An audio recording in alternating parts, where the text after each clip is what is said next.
अस्सलामुअलैकुम रहमतुल्लाहि व बरकातुहू।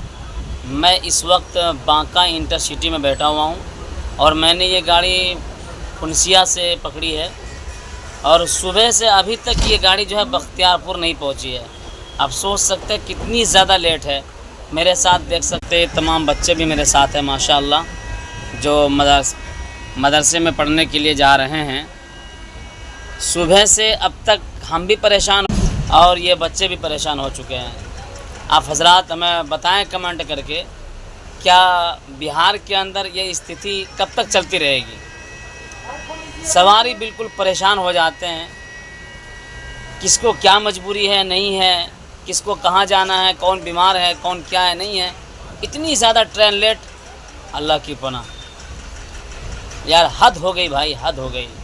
ताज्जुब की बात है, इतनी ज़्यादा ट्रेन लेट तो कभी मैंने देखी नहीं।